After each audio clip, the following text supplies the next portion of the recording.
Атадан ақыл, ағадан өнеге, үлкеннен үлгі. Дәл осындай атаумен Бақтыбай Жолбарысұлы атындағы нөмірі 18-ші орта мектепте сыныптан тыс тәрбие сағаты өткізілді.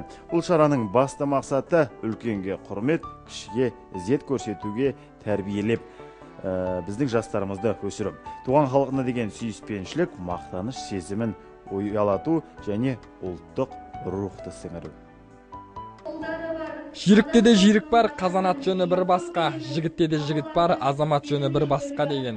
Олимпиада жүлдегері Нұрбақ Теңізбаев, Майталман дәрігер, Жеңіс Ахметбеков, майор Архат Тәттімбетов сынды саңлақтар қонаққа шақырылды. Оқушылар оларға өз сұрақтарын қойып, тәрбие сағаты әсерлі әңгімемен жалғасты. Өз істерімен өнеге көрсеткен азаматтар жасөспірімдердің өнерлеріне дән риза. Бұл жерде жас кішкентай оқушылар өздерінің өнерлерін көрсетіп жатыр.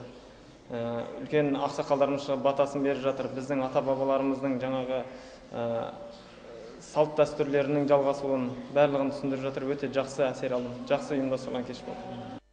Халқымыз қашанда дария көңіл, кеңкеде қарттармен мақтанады. Ақ сақалымен ақ самай ананы сыйлай білген.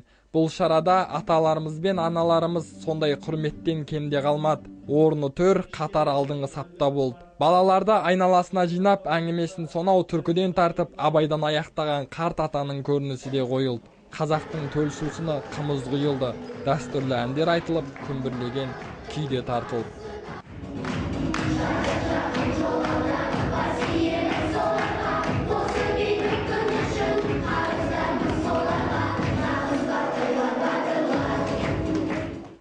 Қазақтың егі жақсы ардагер азаматтарын шақырып, жаңағы өздерін көргенде Қазақстанның жаңағы чемпионы болған күрестен жаңағы Нұрбақыт бауырымызды шақырып, солар енді жақсы нәрселерін айтсын, көрсін, балалар үйренсін, жаңағыдай енді мың рет естігенше бір рет көр дейді ғой. Сондай мақсатпен біз жаңағы осы іс-шараны өткізіп отырмыз. Жастарымыз ана тілін, дінін, еліміздің тарихын, салт дәстүрін, мәдениетін жетік меңгеріп, рухани мұраларын сіңіріп өссе, мерейіміз әрқашан үстем болмақ. Мақсат Насыр, Айдос Қалиев, Таңжарық бағдарламасы.